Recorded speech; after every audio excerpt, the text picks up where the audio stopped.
What's going on, everybody? So, associations and interactions. Associations and interactions are really a beautiful part of the human experience. And from the very beginning of human history, the way people participated in their freedom was by freely interacting with one another.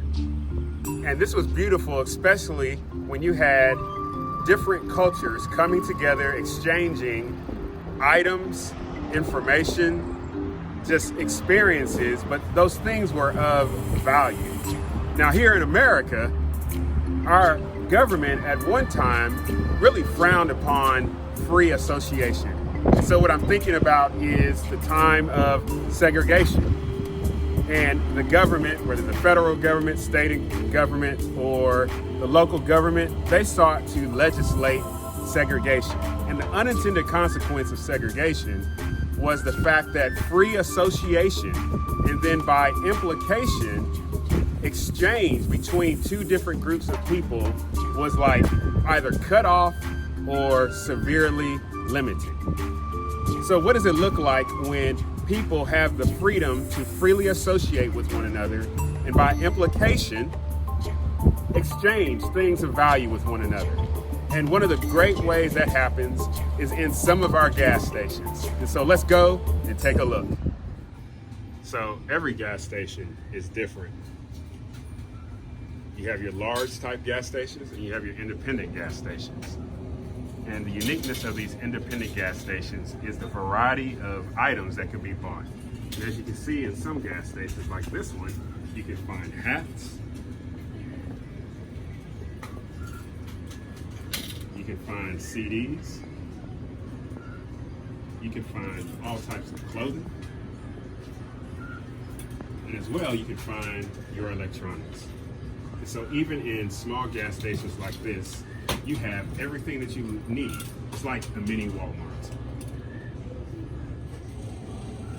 So one of the ways that people seek to supplement their income and increase association is selling of CDs. Now these are everyday people, citizens who are in our city, who are trying to make an income, supplement their income, or try to make it big by dropping that next big track. So people come in, they enter into an agreement with the owner of this place. They say, hey, I want to sell my CDs. So they set a price, they set up a stand, and people hopefully come in and they buy a CD. This is the beauty of association, where two different people come together from two different backgrounds and they're exchanging things of value. For the musician, he's seeking to sell his CD. She's seeking to sell her CD. And she or he is going to make some money off of it.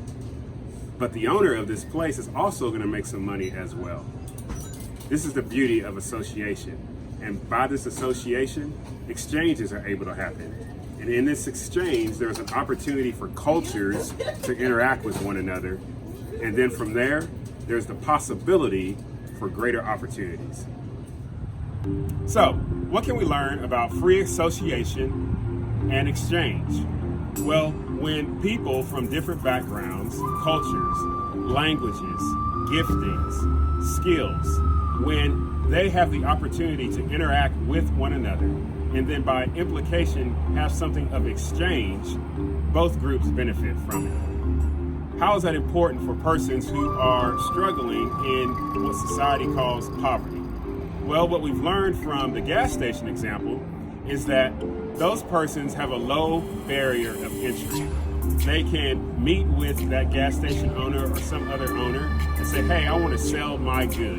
And then they just come into an agreement. The problem is, for so long now, is that we've had regulations, government things come in and basically say, as a third party, before you can enter into an association with somebody else, in exchange with somebody else, you have to go through these hurdles and hoops. And actually, that is a harm to those persons who are struggling in some type of economic situation. And so what can we do? I suggest we look for ways to have greater opportunities of free association and then free exchange, where persons who are in poverty type conditions they can have the opportunity to take their goods, take their skills, and sell whatever it is that they have in order to increase their income. That possibility is available to all of us if we remember that we were created in freedom.